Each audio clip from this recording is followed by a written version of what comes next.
Hi guys, I just want to clear something up for my Greek American friends and my Islander friends.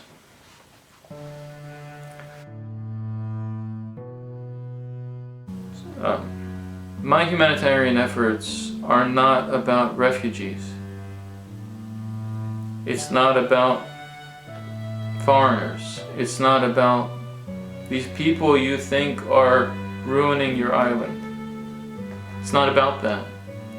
And it has never been. It's always been about human beings, about people, about men and women who need help, who are desperate for help. It didn't start here in Greece. And my project is not going to be dedicated to any one specific group. It started in New York.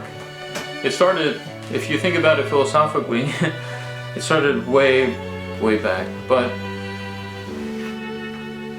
practically it started in New York after Wall Street.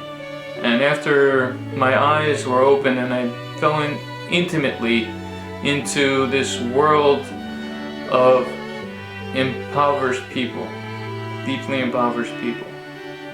And I started to really notice homeless people and poor people.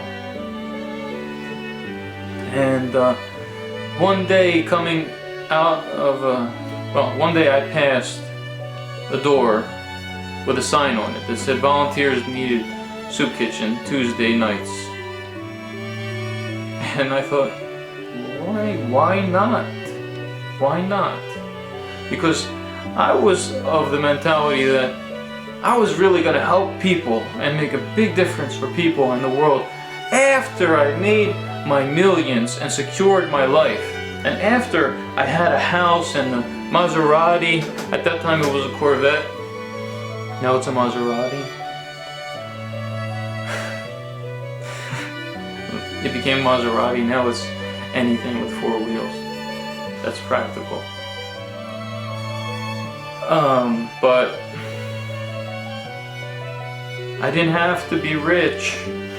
I didn't have to be set to help people. I could help people this Tuesday. This Tuesday. Then I planned on it, and then I showed up there. And guess what? I was nervous as hell. I was nervous as hell, and I was serving like homeless people. People who had the clothes they were wearing and nothing else. Some people who were mentally troubled, spiritually troubled, deeply depressed, desperate, sad people. And I was nervous. I was shaking. My hands were shaking. And I couldn't make sense of it.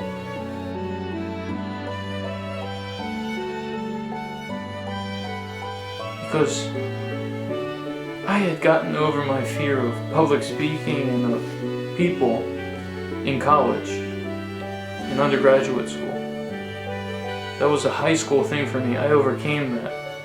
Now I was used to speaking in front of really smart people, interviewing CEOs of companies, giving financial advice to mutual fund managers, hedge fund managers, really smart people, and having dinners and interviews with billionaires.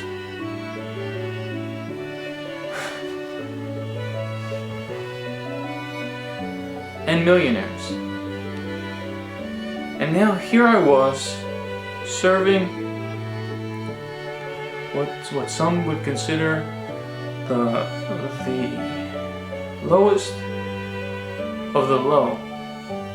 These are the people who have fallen so far you don't even see them when you pass them on the street. They're called the invisible people. These people are on their way to get somewhere. You don't even notice them. And if you do, you forget them the next second after. And here I was nervous, and I spilled some soup on this poor gentleman's pants. And he looked up at me like, could anything worse have happened after all of this that has happened to me?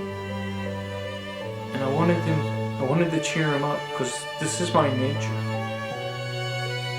And I put my foot in my mouth and I said to him, now you have something for later. Don't worry, now you have something for later. That's not funny. That is not funny. When the person you're talking to is wearing the only pair of pants he owns. That's not funny. So, it was a disaster. But, by the time it was over, I was floating on a cloud.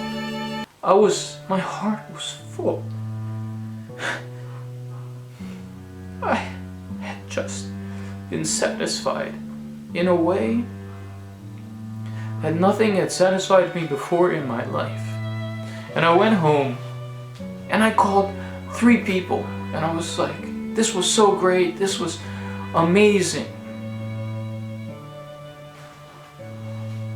I was like really happy and a little bit proud. And then I saw on television a program about Padre Pio, and it was talking, the commentator was saying about charity. When we give charity, our left hand should not even know what our right hand is doing. And I thought, oh my God, the first thing I did was brag about what I just had accomplished.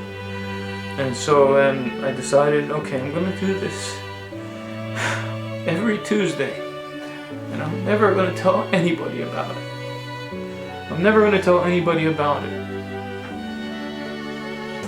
And I started doing that, and I did it for years.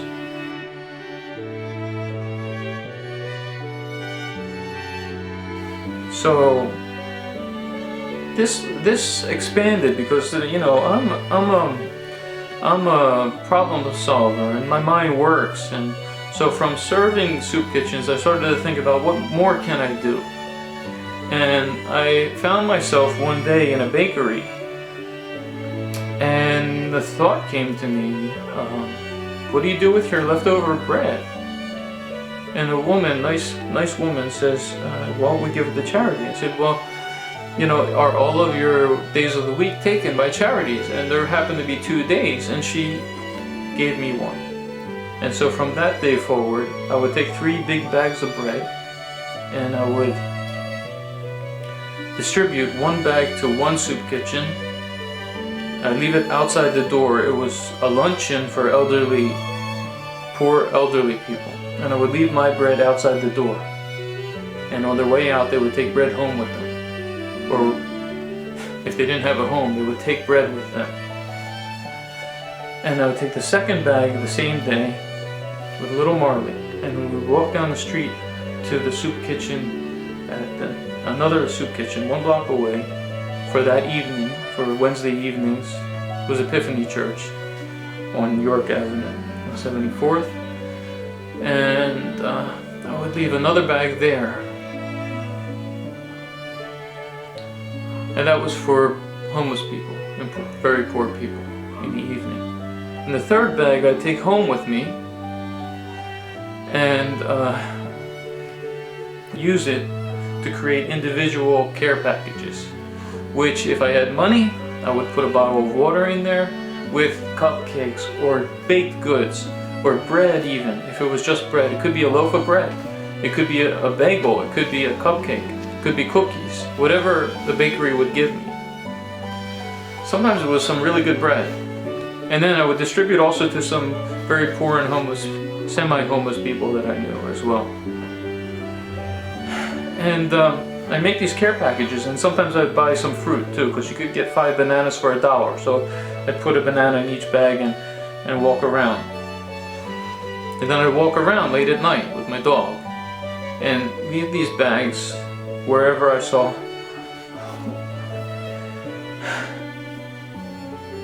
Wherever I saw homeless people. And so I did this for years and kept it secret. And now I'm telling you. And the reason I'm telling you is because I haven't told you, and now pretty soon I'm going to be asking you for money, because I want to create an organization. And some people don't know anything about what I've been doing.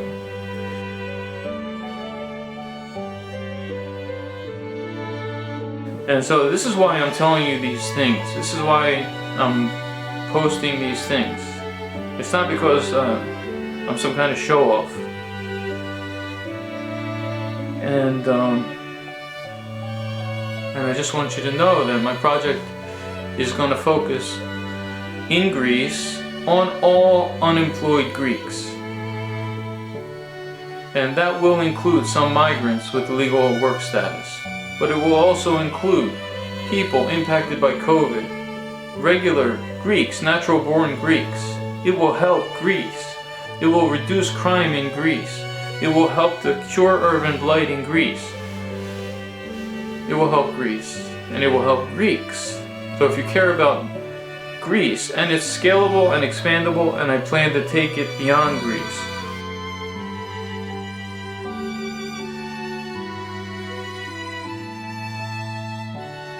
My hope is that it will help to mitigate the strife caused by this migration crisis. It will help the countries that receive these people, and it will help the countries that these people are coming from so that they won't have to leave. They'll have work at home. They won't have to leave. My hope is that to help make their countries places they want to stay. But it's not limited to them. And initially, it was planned to serve homeless, hard to employ people who are really hard to employ, and including ex-convicts to help break the cycle of incarceration, drug addicts, people who people don't want to give a job, to give these people a second chance at life. And I'll tell you why in another video. But it's important for me that you know that my project is not just about refugees. It's not. It's about people. It's about human beings.